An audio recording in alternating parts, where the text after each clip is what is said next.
Hey guys, I'm Anna, and today I'm going to show you how to fix Credit One app error code 40000.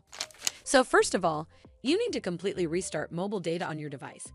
Swipe down from the top right of the screen to open up the control center. Over here, in the top left, you'll see a circular icon that looks like an antenna with radio waves around it. And if this icon is green, that means cellular data is turned on.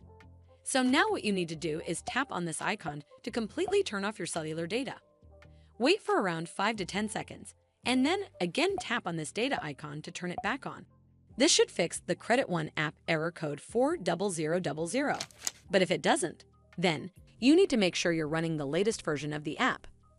Open up App Store on your device, and then tap on this search icon in the bottom right corner. Then search for the Credit One app. And if you see this update button right next to the app name, simply tap on it to make sure you're running the latest version of the app.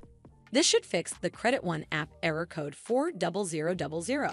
But if it doesn't, then you need to clear App Cache. Go to your device settings and then scroll all the way down to General and tap on it. Then tap on iPhone Storage. From here, search for the Credit One app and then tap on it.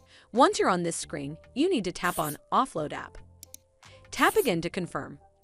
It'll take a bit for processing, and then a reinstall button will show up. Simply tap on it to reinstall the app. This should fix the Credit One app error code 40000. But if it doesn't, then you need to completely reinstall the app. Follow the on-screen instructions to navigate all the way to the app page. Once you're on this screen, tap on Delete App to uninstall the app from your device. Once uninstalled, you need to open up App Store and then search for the Credit One app right over here in the search bar, and then click on this Get button to install it back on your device.